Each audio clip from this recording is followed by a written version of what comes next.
കാസിനെ രഹസ്യങ്ങൾ ചോർത്താൻ വേണ്ടി നമ്മുടെ സുലൈമാൻ എന്തൊക്കെ ത്യാഗം ചെയ്യുന്നത്. ഇവിടുത്തെ പോലെ കോഴി ബിരിയാണിയും ചിക്കൻ ഫ്രൈ അവിടെ കിട്ടുമോ? ശരിയാ, ആ വർമ്മന്മാരുടെ ഇടയിൽ കിടന്ന് പുല്ലും വൈക്കോലും തിന്ന് ഒരുമാതിരി മുരുങ്ങാക്കൊരു പരുവത്തിലായി. സുലൈമാനെ ഇങ്ങോട്ട് വിളിച്ചാലോ? വേണ്ട വേണ്ട വേണ്ട. അവനിവിടെ കയറി വന്നാ കൊട്ടാരത്തിനോട് സംശയിക്കും. ചെല്ലിമേ കോഴി വരിച്ചിരിപ്പില്ലേ, അത് കുറെ പൊതിഞ്ഞെടുത്ത് സൂത്രത്തിൽ അവനുകൊണ്ട് കൊടുക്ക്. അല്ലാതെ ബുദ്ധി മാരിഷാദാ എന്താ?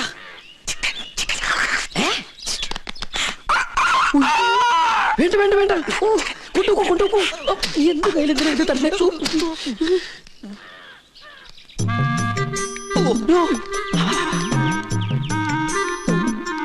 എന്താ ഈ ബുദ്ധി?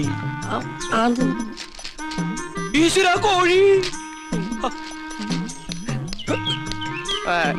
മുറുക്കാനാ മുറുക്കാൻ മുറുക്കാൻ ആരും എന്നെ തെറ്റിദ്ധരിക്കരുത്. മുറുക്കാൻ എന്നാ നമുക്ക് അങ്ങോട്ട് മുറുക്കലൊക്കെ പിന്നെ ഇങ്ങോട്ട് വരിക. കാര്യസ്ഥനായരെ അസലായി നിക്ക. ഊണ് കഴിഞ്ഞിട്ട് ഒന്ന് മുറുക്കണോന്ന് നിരീക്ഷിച്ചിരിക്കുകയായിരുന്നു. ഇയാളും തുടങ്ങിയോ ദുശീലം? തുടങ്ങി 2 മിനിറ്റ് മുമ്പ് തുടങ്ങി. നിക്ക അങ്ങ് തരിക. തരില്ല. ഇങ്ങ് തരിക പറ്റില്ല. ഇങ്ങ് തരികന്ന്. എന്നാ ശരിയാവില്ലെന്ന്. ഒരു നമ്പൂരി ചോദിച്ചാൽ നായര് കൊടുത്തിരിക്കണം, പ്രത്യേകിച്ച് മുറുക്കാൻ. ഇത് ഞാൻ തരില്ല. പറഞ്ഞില്ലേ ഇങ്ങ് തരിക. അല്ലേ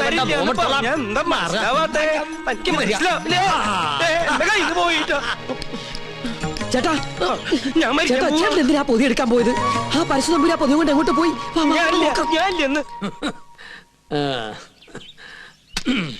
ചവയ്ക്കാൻ കൂടണോ? പിന്നെന്താ കൂടാലോ. ഒരു രസാണ് ഊണ് കഴിഞ്ഞിട്ട് ഒന്ന് ചവയ്ക്കണത്. എന്താ ഇത്? ശിവ ശിവ, എന്തായി കാണണേ? പരശുതമ്പൂരി മാംസം ഭക്ഷിക്കുക. നമ്മുടെ കോഴിയല്ല, അയ്യോ പുണ്യാർമ്മം നടക്കുന്ന കൊട്ടാരത്തിനകത്ത് വെച്ചൊരു പൂജാരി കോഴിയെ ഭക്ഷിക്കാന്ന് വെച്ചാൽ അസംബന്ധം പറയണോ? ഒന്നും പറയണ്ട. കുറ്റം ചെയ്തിട്ട് അന്യന്റെ തലയിൽ കെട്ടിവെക്കുന്നോ? മാറ്റാണ്ട, ഇയാളെ പിടിച്ച് പുറത്താക്ക്. തമ്പുരാനെ തമ്പുരാനെ പട്ടീന്ന് വിളിക്കാൻ ശ്രമിക്കാ. ഇനി ഇയാൾ അകത്ത് കയറിയത് മുട്ടുകാരെ തല്ലി ഒടിച്ചേക്ക്. ശവത്തോടാണ് കൊണ്ടുപോവാ. ഉണ്ണികൃഷ്ണ, പുണ്യാഹം തെളിച്ച് ശുദ്ധാക്കുക. ആയിക്കോട്ടെ. ചിക്കൻ ഫ്രൈ എങ്ങനെ ഇവിടെ വന്നെന്ന് എനിക്ക് മനസ്സിലായി. ഏത് ഫ്രൈ? വെറുതെ ആ പാവത്തിന് തല്ലു വിളിച്ചില്ലേ? ഇതൊന്നും ഈശ്വരൻ പൊറുക്കില്ല കേട്ടോ. പാവോ അയാളാ. ഈ കൊട്ടാരം എങ്ങനെ കുളം തോണ്ടാന്ന് ഗവേഷണം നടത്തിക്കൊണ്ടിരിക്കുകയാണ്. അതുകൊണ്ട് ഇക്കാര്യത്തിലെ ഒരു ഈശ്വര കോപവും എനിക്കുണ്ടാവില്ല. ആ ഞാനിന്ന് പോവാ. എങ്ങോട്ട്? ഓഹോ, അപ്പൊ പൂജാരി ക്ലാസ് ഒക്കെ മറന്നോ? ഇന്നത്തോടെ അവധി തീരല്ലേ? ആണോ? കയ്യില് വാച്ചില്ലാത്തോണ്ട് ഞാനത് അറിഞ്ഞില്ല. തമാശ പറഞ്ഞു നിന്നാ മതി. അത് ഞാൻ ഈ ടെൻഡർ എടുത്ത പൂജ ചെയ്തോണ്ട് എനിക്കിങ്ങനെ ഇട്ടിട്ട് വരാൻ പറ്റുമോ? ഒരു സിൻസിയർ വർക്ക് ആയതുകൊണ്ട് ശുക്ലാമൃതം സ്വാഹം. അവര് ഞാൻ പറഞ്ഞത് കേട്ട് കാണോ? ഏയ് കേട്ട് കാണാൻ വഴിയില്ല. അപ്പൊ സാറ്റർഡേ കാണാം. കേട്ടിട്ടില്ലെങ്കിൽ കാണാം. അമ്മേ വിജയ് ബാബ.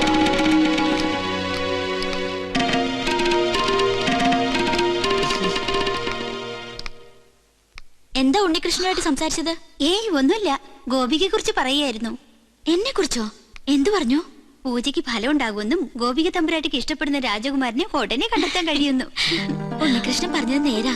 എനിക്ക് അപ്പൊ പൂജയ്ക്ക് ഫലം ഉണ്ടായെന്ന് പറയണേ? ആരാ രാജകുമാരൻ? ഏത് കൊട്ടാരത്തിലെയാ? അതൊന്നും നീ പറയണ്ട. പിന്നെ നീ വിഷമിക്കണ്ട. എന്റെ വിവാഹം കഴിഞ്ഞാലുടൻ നിന്നെ ആരെങ്കിലും ഏൽപ്പിക്കുന്ന അച്ഛൻ പറഞ്ഞത്. അങ്ങനെ ആരെങ്കിലും കേട്ടാനൊന്നും എന്നെ കിട്ടില്ല. അതെന്താ? നീ ആരെങ്കിലും കണ്ടുവച്ചിട്ടുണ്ടോ? പക്ഷെ ഒരു ചിന്ന പ്രോബ്ലം. കക്ഷി മറ്റൊരു ജാതിയാ. എന്താ ലക്ഷ്മി നീ പറയണേ?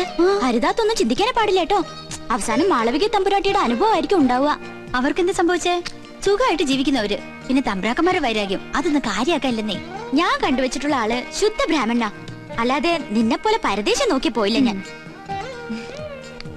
ആദ്യം മുത്തശ്ശനോട് വിവരം പറയും. എല്ലാവർക്കും സമ്മതമാണെങ്കിൽ പ്രൊസീഡ് ചെയ്യും.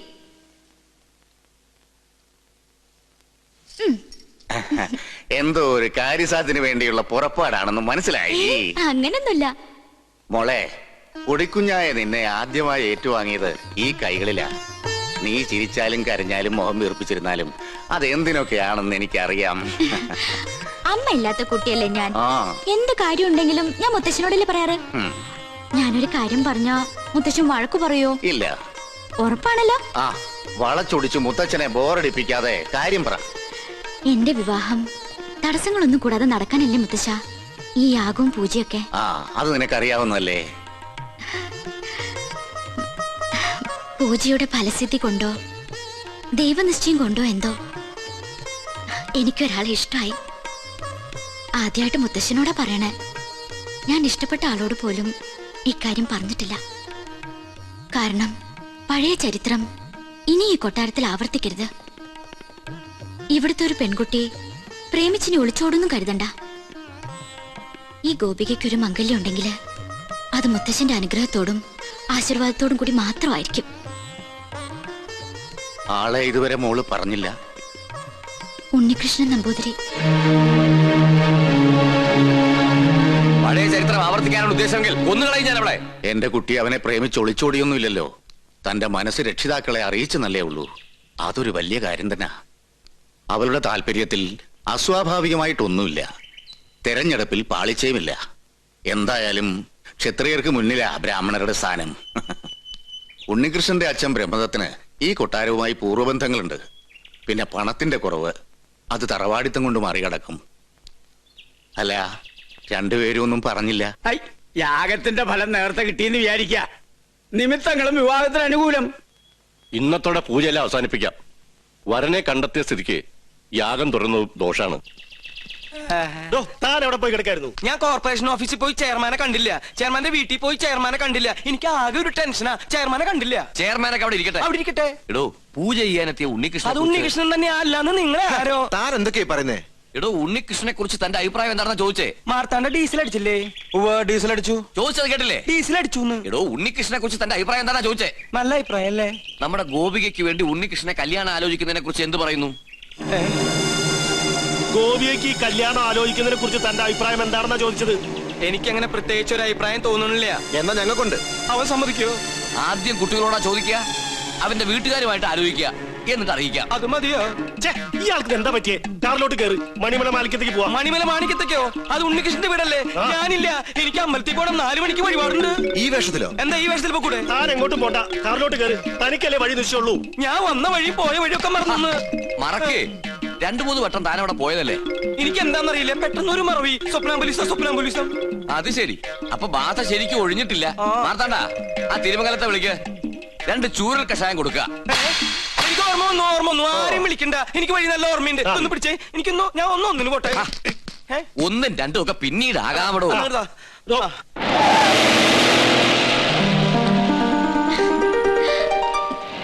ഉണ്ണീഷ്ണ, പോയിട്ട് വരാം. പോയിട്ട് വാ. ടാറ്റ. ഇയാളെന്താ കഥകളി കാണിച്ചോണ്ട് പോകുന്നത്? നീ ആക്ക് ശരിക്കും ബാധ കൂടിയോ?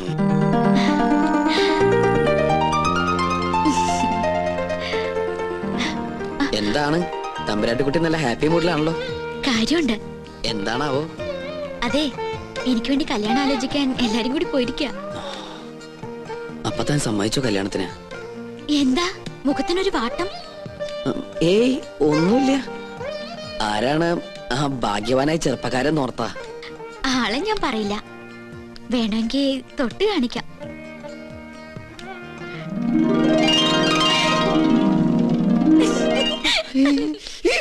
അയ്യോ, അപ്പൊ അവരാ ഉണ്ണികൃഷ്ണന്റെ വീട്ടിലേക്കല്ലേ പോയത്?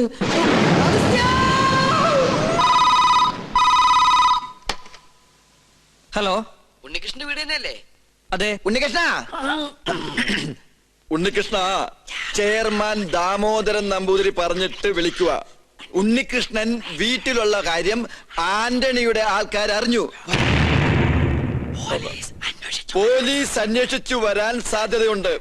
തൽക്കാലം നീ അവിടുന്ന് പൊങ്ങുന്നതാണ് നല്ലത്. അതുപോലെ സംഗതി ഏറ്റുന്നാ തോന്നണത്. എങ്കിൽ തമ്പരാക്കം വരെത്തും മുമ്പ് നമുക്ക് അവിടെ എത്തണം. വാ. എന്നിട്ടാ നേതൃത്വത്തില് അത്യാവശ്യമായിട്ട് ഒരിടം വരെ പോണം. പിന്നെ എന്നെ അന്വേഷിച്ച് ആര് വന്നാലും ഒന്നും പറയണ്ട. എന്താ മോനെ, എന്തിപ്പുണ്ടായേ? പേടിക്കാനൊന്നുമില്ല. ഞാൻ ഇവിടെ വന്ന കാര്യം ആന്റണിയുടെ ആളുകൾ അറിഞ്ഞു. വണ്ടി നിർത്താൻ പറഞ്ഞില്ലേ? എന്താണോ? ഞാൻ ഒന്ന് ഇറങ്ങട്ടെ. എനിക്ക് മൂത്രമൊഴിക്കാൻ മുട്ടുന്നു. യാത്ര തുടങ്ങിയിട്ട് 3-4 പ്രാവശ്യം ആയല്ലോ തന്റെ ഈ മൂത്രമൊഴിപ്പ്. അസുഖ. തൽക്കാലം നമുക്ക് ഈ യാത്രയൊന്ന് മാറ്റി വെച്ചാലോ? വേണ്ട, താൻ പോയി ഒഴിച്ചിട്ട് വാ. എന്നാ ജീപ്പ് ഒന്ന് മാറ്റിയിടൂ. എന്തിനാ? മൂത്രമൊഴിക്കാൻ. ജീപ്പിനകത്തോടെ മൂത്രമൊഴിക്കുന്നത്? എന്താണോ? ബാഗ് എടുക്കാനാ. ബാഗിനകത്തോടെ മൂത്രമൊഴിക്കുന്നത്? പോയി ഒഴിച്ചിട്ട് വേണോ? ഇയാളെ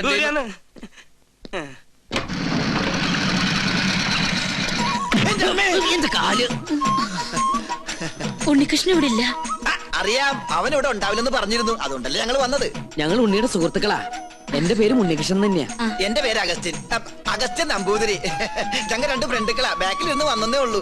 അകത്തേക്ക് വരിക. അമ്മയുടെ പേരെന്താ? സരോജിനി. എന്നാ അകത്തോട്ടിരിക്കാം. എന്നാലും അകത്തേക്ക് ഇരിക്കുന്നതിന് മുമ്പ് അമ്മ ആ സന്തോഷ വാർത്ത അറിഞ്ഞിരിക്കണം. അമ്മേ. അതെ പിച്ചക്കാരൻ വിളിക്കണം. അത് ഞാനാ. നീയായിരുന്ന. നമ്മുടെ ഉണ്ണിക്കൊരു മഹാഭാഗ്യം കൈവന്നിരിക്കല്ലേ. ഉദയപുരം കൊട്ടാരത്തിലെ ശ്രീകണ്ഠവർമ്മയുടെ മകളും ഉണ്ണിയും തമ്മിൽ ഒരു കല്യാണാലോചന. ശ്രീകണ്ഠവർമ്മയും ഞങ്ങളും ക്ലോസ് ഫ്രണ്ടുക്കളാ. ഒരു കണക്കിന് പറഞ്ഞാൽ ഞങ്ങൾ തന്നെ എന്റെ ഇടനിലക്കാര്. അവരിപ്പോ ഇവിടെ എത്തും. അല്ല, ഉണ്ണി ഇവിടെ ഇല്ലാത്തതിന്റെ കുറവ് അവരറിയാൻ പാടില്ല. അതെ. പിന്നെ ഈ പോലീസും കേസും പ്രശ്നങ്ങളൊന്നും അവരറിയാതിരിക്കാൻ വേണ്ടിയാ പറയുന്നേ. അമ്മ അധികം ഒന്നും അവരോട് സംസാരിക്കണം. ഉണ്ണി പ്രത്യേകം പറഞ്ഞിരുന്നു. അവരെത്തി. അപ്പൊ എല്ലാം പറഞ്ഞ പോലെ. അയ്യോ, പോന്നോ? ഇങ്ങോട്ടാ പോന്നതെന്ന് പിന്നീട് അറിഞ്ഞത്. താനെന്താ ഇവിടെ? സദ്യയുടെ ചുറ്റുവട്ടം എവിടെ ഉണ്ടോ അവിടെ നോമുണ്ടാവുമല്ലോ. പിന്നെ തമ്പുരാക്കന്മാർ ഇങ്ങോട്ട് പുറപ്പെട്ടു എന്ന് അറിഞ്ഞപ്പോ ഒരു ബൈക്ക് സംഘടിപ്പിച്ചു. 100, 110, 100, 110 അങ്ങോട്ട് പാഞ്ഞു. അതെ അതെ. പിന്നെ ഇവിടെ സ്വീകരിക്കാനും സംസാരിക്കാനും ഞാൻ മാത്രമല്ലേ ഉള്ളൂ. അതുകൊണ്ട് അമ്മയ്ക്ക് ഇവരൊന്നും മനസ്സിലായില്ല. ഇത് ശ്രീകണ്ഠവർമ്മ, ക്ലാസ് തമ്പുരാൻ. ബാലഗോപാലവർമ്മ, മിഡിൽ ക്ലാസ് തമ്പുരാൻ. രാജശേഖരവർമ്മ, ലോ ക്ലാസ് തമ്പുരാൻ. എല്ലാവർക്കും അകത്തേക്ക് ഇരിക്കാം. അല്ല, ഗോവിന്ദൻ നായരെവിടെ? ഗോവിന്ദൻ നായരെ, കാര്യങ്ങളൊക്കെ മനസ്സിലായില്ലേ? ഇനി എന്റെ തല വെട്ടിക്കോ. നിങ്ങളുടെ തലവട്ടം ഞാൻ എന്താ ബാർബറോ? ഇങ്ങോട്ടൊന്ന് നോക്കിയേ. നീ എന്താ ഇവിടെ? അത് ശരി, വീട്ടിൽ കയറി വന്ന് വീട്ടുകാരനോട് നീ എന്താ ഇവിടെ? നല്ല അടി കിട്ടും. വീട്ടിൽ കയറി എനിക്കൊരു പിടിയും കിട്ടണില്ല. കിട്ടിയ പിടി വിടാണ്ട് വേഗം വാ. വളച്ചുകെട്ടില്ലാതെ കാര്യത്തിലേക്ക് കടക്കാം. ഉണ്ണികൃഷ്ണന് വേണ്ടി വിവാഹം ആലോചിച്ചു വന്നാ ഞങ്ങള്. എന്നാലും ഇത്ര പെട്ടെന്നൊന്നും വേണ്ടായിരുന്നു അല്ലേ മേ? എന്നായാലും വേണ്ടതല്ലേ. എന്നാലും എനിക്കിത് അങ്ങോട്ട് വിശ്വസിക്കാൻ പറ്റണില്ല. എനിക്കും.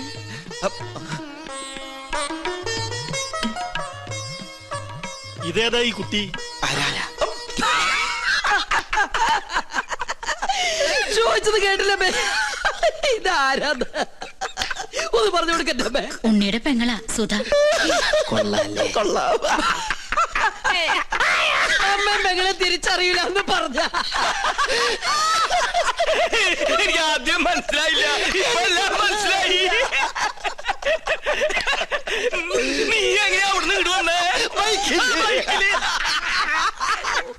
അപ്പോ നിങ്ങൾ ആലോചിച്ച ശേഷം ബന്ധുക്കളോടൊപ്പം കൊട്ടാരത്തിലേക്ക് വരിക. തീരുമാനങ്ങളൊക്കെ അവിടെ വെച്ചാകട്ടെ. ഉണ്ണികൃഷ്ണ, തന്നോട് ഒരിക്കൽ എനിക്കൊരു പാപം ചെയ്യേണ്ടി വന്നു. മുത്തശ്ശി മരിച്ച വിവരം അറിയിക്കാതിരുന്നത്.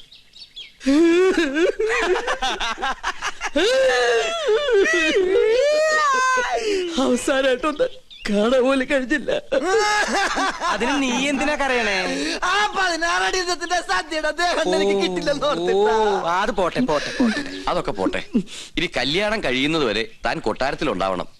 ഒരുപാട് കാര്യങ്ങൾ തന്റെ സാന്നിധ്യത്തിൽ തീരുമാനിക്കാനുണ്ട്. 10 വർഷങ്ങൾക്ക് ശേഷ കൊട്ടാരത്തിൽ ഒരു മംഗല്യം നടക്കാൻ പോണത്. എന്നാ ഞങ്ങളങ്ങോട്ട്